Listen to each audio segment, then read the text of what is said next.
Hello, എന്തൊക്കെയുണ്ട് വിശേഷം? അപ്പോൾ ഇന്നൊരു ജസ്റ്റ് തട്ടിക്കൂട്ട് കറിയാണ് കേട്ടോ, തക്കാളി കറി. അപ്പോൾ അതിനാവശ്യമുള്ള വെളുത്തുള്ളി, ഇഞ്ചി, പച്ചമുളകൊക്കെ കൂട്ടി നന്നായി ഒന്ന് ഇതാക്കി എടുത്തു. അതിന് ശേഷം സബോള ഇട്ടിട്ട് ഒന്ന് മൂപ്പിച്ച് എന്താ പറയുക നന്നായി അങ്ങോട്ട് വഴറ്റിയെടുത്തു.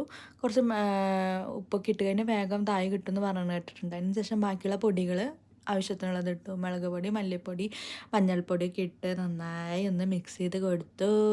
അതിന് ശേഷം നമ്മുടെ മെയിൻ ഇൻഗ്രീഡിയൻറ്റ് തക്കാളി കറി. ഞാൻ വലിയ അധികം കുക്കിങ്ങിലൊന്നും എക്സ്പെർട്ട് അല്ല, എൻ്റെതായ രീതിയിലാണ് കേട്ടോ ഞാൻ ചെയ്യണത്. പിന്നെ അതിന് ശേഷം കുറച്ച് വെള്ളമൊക്കെ ഒഴിച്ച് കൊടുത്തു. വെള്ളം എന്താ പറയുക കൂടി പോകുമോ എന്നുള്ളതിൽ പേടിച്ചായിരുന്നു ഒഴിക്കേണ്ടത്. അതിന് ശേഷം കുറച്ച് ഉപ്പൊക്കെ ഇട്ട് നന്നായി ഒന്ന് വീണ്ടും മിക്സ് ചെയ്ത് കൊടുത്തു. പിന്നെ ടേസ്റ്റ് ചെയ്ത് നോക്കിയെല്ലാം പാകമല്ലേന്ന്. അപ്പോൾ ഓക്കെയാണ്, കുഴപ്പമൊന്നും ഉണ്ടായിരുന്നില്ല. ആ സന്തോഷം എൻ്റെ മുഖത്തുണ്ടായിരുന്നു. അതിന് ശേഷം നമ്മുടെ തേങ്ങാപ്പാലൊക്കെ ഒഴിച്ച് ഒന്നുകൂടി നന്നായി മിക്സ് ചെയ്ത് കൊടുത്തു. പിന്നെ നമ്മുടെ ലാസ്റ്റ് ഭാഗമാണ് കുക്ക് ചെയ്യേണ്ടത്, നമ്മുടെ താളിക്കൽ. എനിക്ക് ഭയങ്കര ഇഷ്ടമാണ് കേട്ടോ അതിൻ്റെ സ്മെല്ല്, ഒരു പ്രത്യേക സ്മെല്ല് വരിക. എത്ര പേർക്ക് ഇഷ്ടമാണ് അത്? എനിക്ക് ഭയങ്കര ഇഷ്ടമാണ് കേട്ടോ അത്. അപ്പോൾ ഇത്രയേ ഉള്ളൂ.